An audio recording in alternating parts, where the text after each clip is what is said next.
We have now reached the position, the stage from which we can attempt to discuss about the subject. The most difficult subject of Kalam, if I may say so. Kalam, as you know, or as I have told you, the philosophy of Islamic theology, and this subject is Islamic spirituality. We are not interested if certain people have called their certain practices and labeled them as Islamic spirituality, but we will look at Islamic spirituality from the Quran, from the word of Allah subhanahu wa ta'ala, and the explanations we will seek from the explanations of Prophet Muhammad sallallahu alaihi wasallam. What is Islamic spirituality? Allah says in the Quran, وَالَّذِينَ جَاهَدُوا فِينَا لَنَهْدِيَنَّهُمْ سُبُلَنَا. And those jahadu, who do jihad, those who strive and struggle in our path, fina, in us, for us, fina, lanahdiyannahum, hidayah, lanahdiyannahum, we will guide them, subulana, to our path which will lead to us, the path which leads to Allah subhanahu wa ta'ala. In Jannah, Allah will greet us, Ya Ahlul Jannah, O people of heaven, O people of paradise, Assalamu alaikum. That is the tremendous success. So we have to work for that in this life. وَإِنَّ اللَّهَ لَمَعَ الْمُحْسِنِينَ. This is the introduction of Islamic spirituality in the Quran. For verily Allah is with those who are al-muhsinin. What is muhsinin? Plural of muhsin. What is muhsin? Someone who has reached the level of ihsan. A person who follows ihsan, who has reached the level of ihsan, is a muhsin. A person who accepts Islam is a Muslim. A person who has reached the level of iman is a mu'min. A person who has reached the level of spiritual excellence or perfection in religion, in Islam, he is a muhsin. So Allah loves those who are muhsin. That means who struggle for the path of al-ihsan, who are upon the path of al-ihsan. So ihsan is Islamic spirituality. Ihsan itself in Arabic means what is Islamic spirituality in the English language.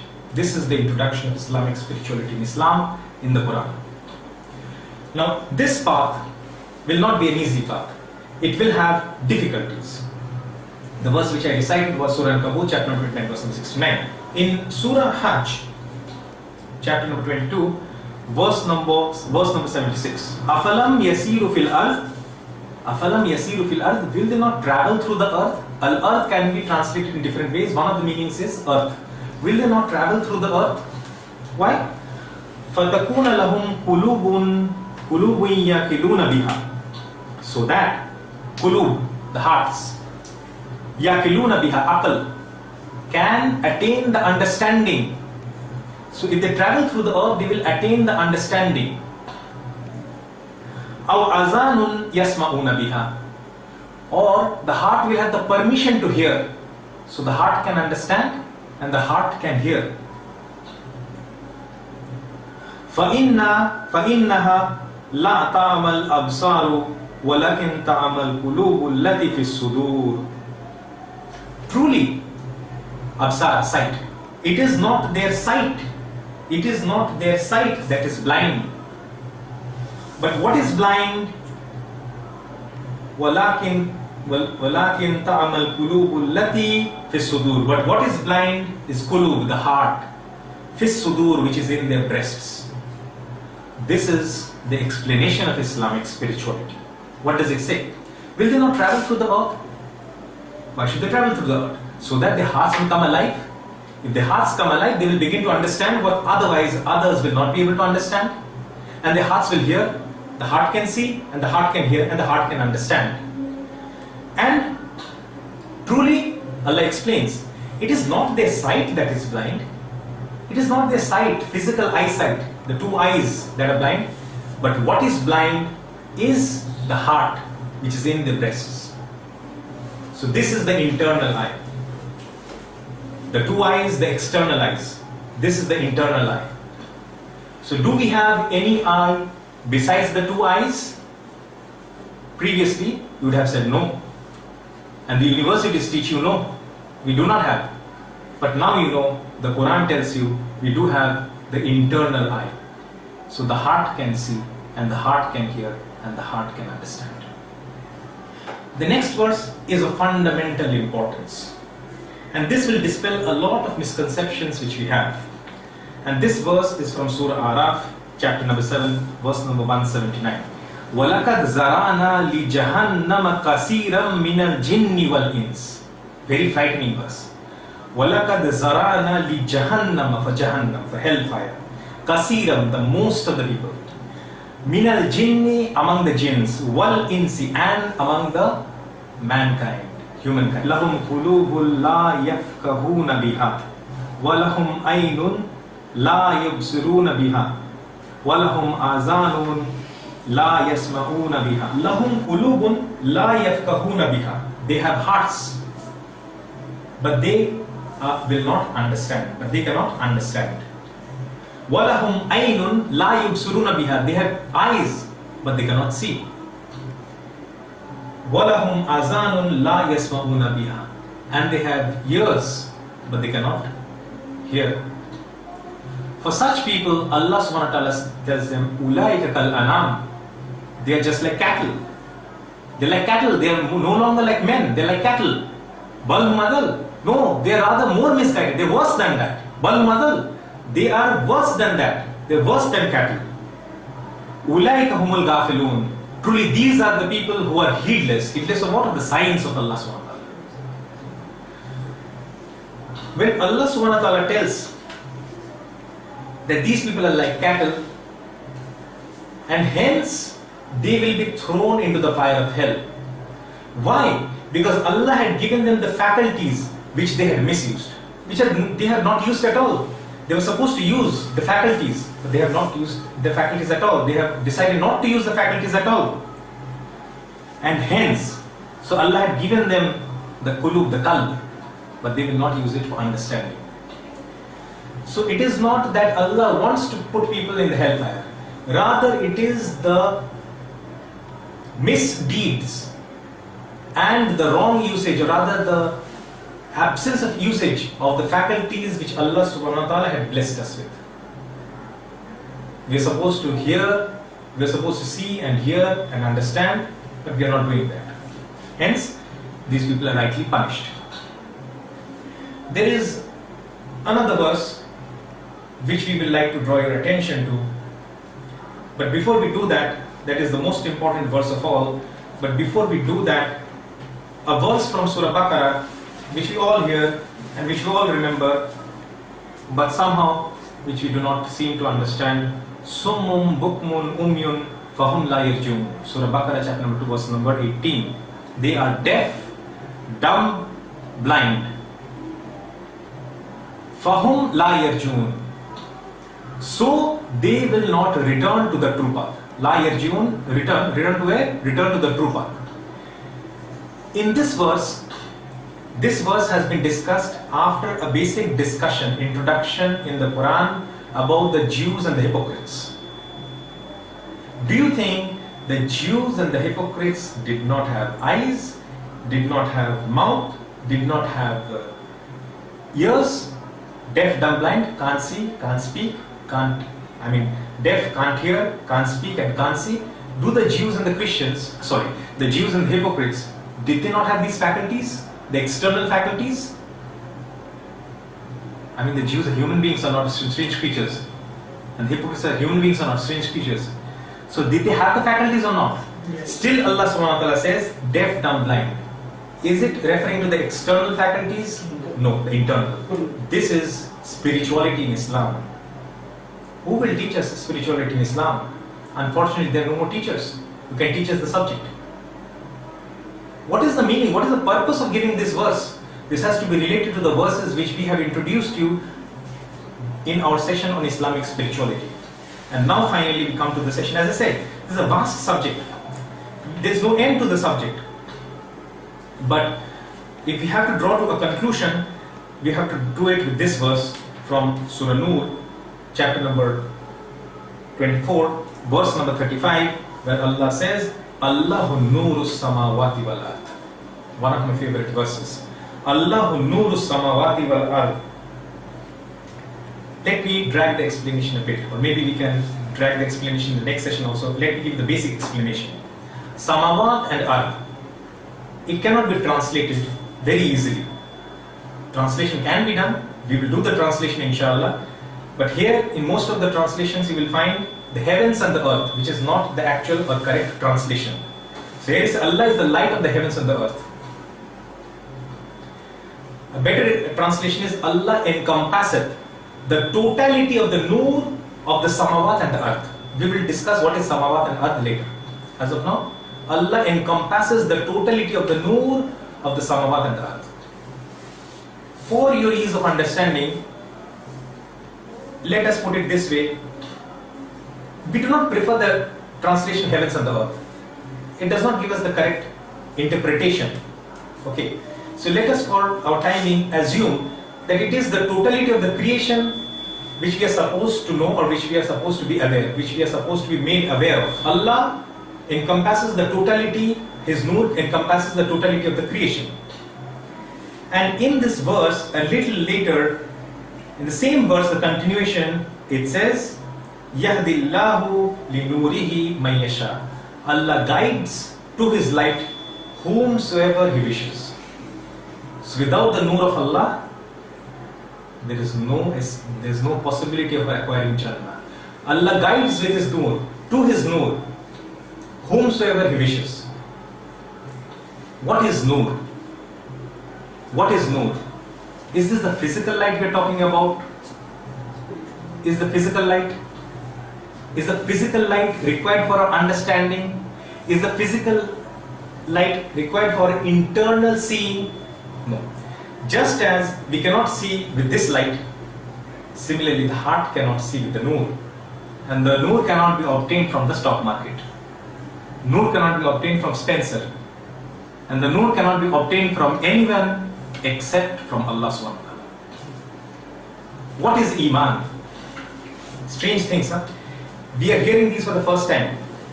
That's why I said, if there is something above super specialization, if there is something above postdoctoral, we are dealing at that level. There is a very important hadith, and we will not quote the hadith, but we will bring to your attention a very important point, and that point, and we know this hadith, that this hadith is mentioned in Bukhari, by Bukhari in Sahih. It is beginning of creation, Kitab Bada al-Khalq, the book of creation, and in which the Prophet ﷺ said, "Well, I was at the house in a state midway between sleep and wakefulness. An angel recognized me as the man lying between the two men. A gold tray, a gold tray. Zahab means gold. Tray, tasti, tray, a gold tray, full of hikmah, wisdom and belief, iman. The tray contained hikmah and iman. Was brought to me, and the body was cut open from the throat to the lower part of the abdomen, and my abdomen was washed with the Zamzam water, and my heart was filled with wisdom and belief." Heart was filled with hikmah and iman. What is hikmah? What is iman? Is it tangible? But it seems that it is something more than some abstract thoughts. Iman is something more than some abstract thoughts. So Iman, a heart can be filled with Iman. The Prophet's heart was filled with Iman, and that had other implications. It had to be absolutely pure. It could not waver, it was not allowed to waver. He was the Prophet of Allah, he was the Messenger of Allah. Similarly, the level of Iman in us can increase and decrease. It has a reality. To comprehend that reality is very difficult. But it has a reality beyond normal understanding. Not easily understandable, but it has a reality. And in that reality and in that world, that has an existence in a form. Similarly, the Nur, The Noor, which comes from Allah and which guides us, helps us, so that we can see with the internal eye, is a reality which is difficult to comprehend, but which we accept. And that reality has been discussed in Surah Hadid, chapter number 57, where Allah subhanahu wa ta'ala says, two verses very important. One day shall thou see the believing men and the believing women, how their light runs forward before them, and by their right hands. Their greeting will be good news for you this day, gardens beneath which rivers flow, to dwell therein for ages. This is indeed the highest achievement. Verse number 12. Next verse number 13. One day will the hypocrites, men and women, say to the believers, wait for us, let us borrow a light from your light. It will be said, turn ye back to your rear, then seek a light where ye can. So a wall will be put up betwixt them, between the believers and the hypocrites who will want to, because they will think they're Muslims. They think actually they're Muslims. And they prayed also behind the Prophet ﷺ, so that others should think that they are Muslims. Okay? The different categories of people. The Kafirs never prayed. The Muslims prayed. Hypocrites prayed so that others might think they are Muslims, so that they could destroy Islam from inside. Try to recognize the hypocrites of this age. Try to do that. So a wall will be put up betwixt them, and a gate therein. Within it will be the mercy throughout, and without it, that means on the other side, all alongside, will be wrath and punishment. Can the Noor be borrowed? It seemed to us, yes, but that Noor will not be given. We cannot hold this Noor. It seems to us that is why they are asking for it. Give us some of the Noor. Don't you recognize us? We were with you. We are Muslims. Don't you recognize us? So the Muslims will be ordered by the angels. These are words in between which we have to put. Otherwise there is no rational explanation.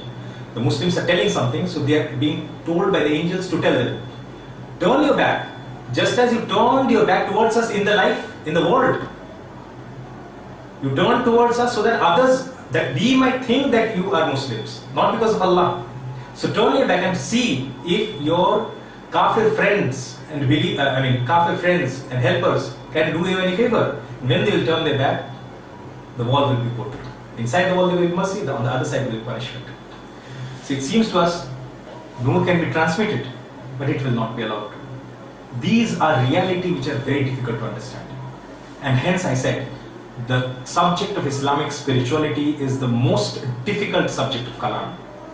But we have introduced here as much as is required for us to understand in this retreat. What is required of us in this program? This is modeled in the form of retreat. We could not have organized one that will take some 4 days of dedicated time. And I hope you have realized how important it is.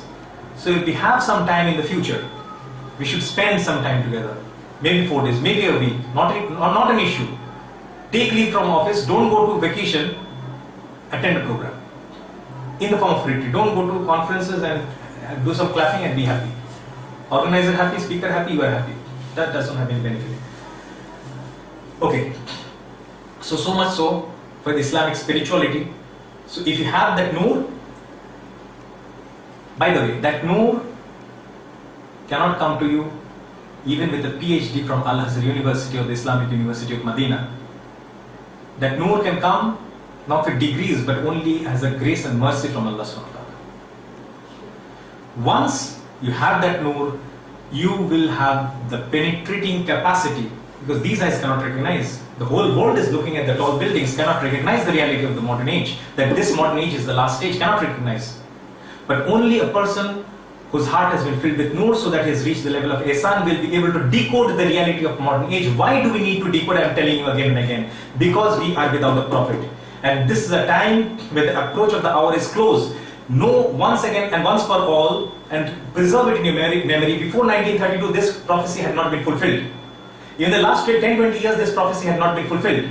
This prophecy has been fulfilled now, that the Arabs are competing with each other in the construction of tall buildings. So the hour is close, and before the hour, the Mahdi al-Islam has to come and the Isa al-Islam has to come. And when they come, you should absolutely keep your mouth shut and you should listen and obey to them. Anyone who does not give you this advice is not a true scholar. Recognize that. Once they come, you should keep your mouths absolutely shut and listen to what they have to say and obey them. Just as you had to obey all the prophets at their times. During the time of Adam al-Islam, you had to obey him. During the time of Nuh al-Islam, you had to obey him. During the time of Musa al-Islam, you had to obey him. During the time of Isa al-Islam, you had to obey him. During the time of Muhammad sallallahu alaihi wasallam, you had to obey him. But no more prophets, but two persons are identified by Muhammad sallallahu alaihi wasallam himself, not me. So during the time of Imam Mahdi al-Islam and during the return of Nabi Isa al-Islam, the second coming, their period will be almost overlapping, simultaneous, almost simultaneous. So you have to obey them. That is it. So this is our introduction to Islamic spirituality, and with this, I hope we will begin to appreciate the reality of the modern age more and more. And with this, we move to the topic, the reality of the modern age, but after a short break. وآخر دعوانا أن الحمد لله رب العالمين.